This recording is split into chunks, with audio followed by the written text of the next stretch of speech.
Hi, I'm Dale Anderson, the president of the Aztec Museum Association. The Aztec Museum is about 50 years old, and it was put together by volunteers in the community to really connect Aztec ruins, which is less than a mile from here, the history there with the history in this community. We're standing in the Pioneer Room, which gives people an experience of how it was to live in the American West at the turn of the century. The type of house utensils, the type of music that you had, the availability of culture outside of this community was very limited.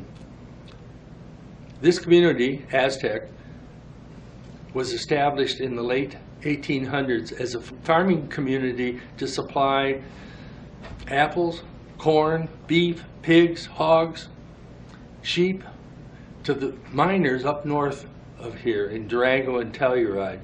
So it was really an agricultural-based community. At one point, this county, in the early 1800s, reached from here to California. San Juan County went all the way across.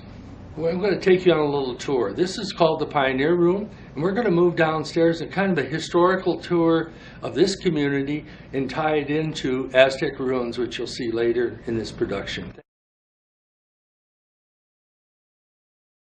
One of the ways you really can tell where a society has grown and changed is through their art and their architecture.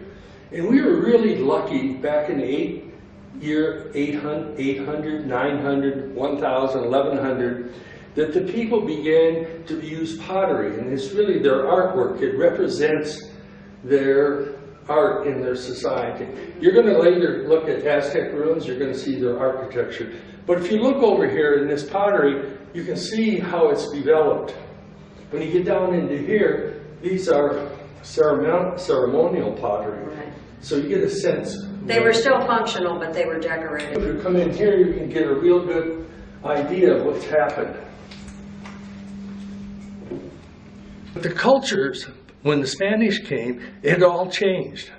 The Anasazi people had moved from the Four Corners and had gone south. They were living along the Rio Grande, out at Zuni, out at Hopi.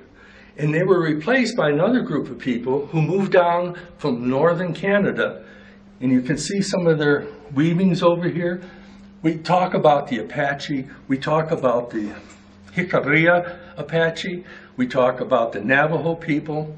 They're all Athabascan speaking people that wandered here in about 1350, 1400.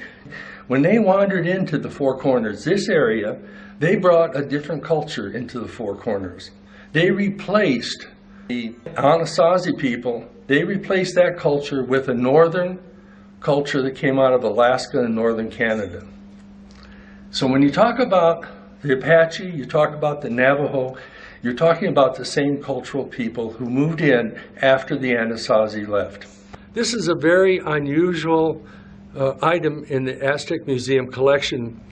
This is a hand-carved, 18-foot across display that Cyclorama that shows the Four Corners and the activities in the Four Corners area. It came from Sedona and was later moved to the east and lost until someone recovered it and called this museum 4 years ago and said, "Would you like it?" And our board of directors said, "Yes, we'd like it." And it took us 2 years to put it together. I spend my days in New Mexico, where the mountains touch the sun. I spend my days in New Mexico, where you and nature can be one. Arizona,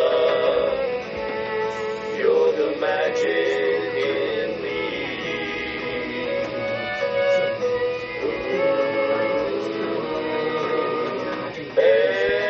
Arizona,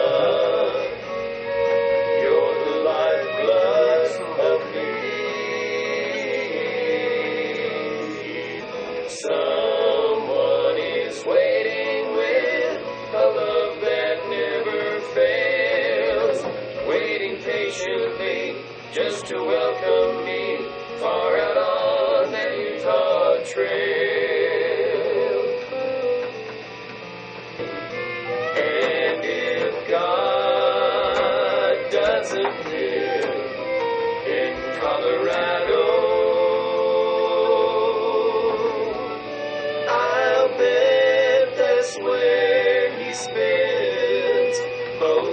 this time. This is probably one of the most important folk art pieces in the collection. It brings together the real importance of the Aztec Museum and the Aztec ruins. It shows how we fit in our key part of the Four Corners country of Arizona, Colorado, and New Mexico and Utah. Land that I love, stand beside her and guide her through the night with the light from above. Transportation was really important in the Four Corners area. We were isolated from the rest of the United States year after year after year. It was kind of like a little pocket of people who didn't belong in California, who didn't belong in Oklahoma, who didn't belong in Kansas or Colorado or Utah or Arizona.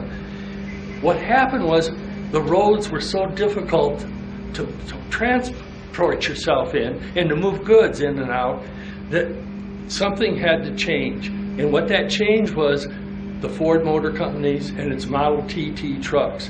This truck is a 1-ton, 2-speed axle, 4-cylinder, 38 horsepower engine that can go over the Rocky Mountains. It's a little slow, but it'll get you there. You're in the main part of Pioneer Village. Pioneer Village is a series of structures that were either moved here historically or rebuilt to represent a commercial or educational or medical facility the way it was at the turn of the century. Each of the buildings are outfitted and staged with materials from the period. So you go to the doctor's office, you're going to see a doctor's office and the type of instruments that he used and the type of tables they used there. You go to a farmhouse and see how farmers lived back at the turn of the century. Or go to the blacksmith and see the type of tools that were used in order to build our communities in the early 1900s. There was no metal in the Four Corners area until the Spanish arrived. Here are all the tools that were necessary to work with metal to build the communities in the Four Corners after the Spanish arrived. Well, we'd like to thank Dale for being such a gracious host, explaining to us the Aztec history from its very beginning, working its way up right to today. My personal feeling is that anyone coming to Aztec needs to stop by the Aztec Museum. It's a rewarding educational experience that everyone will enjoy.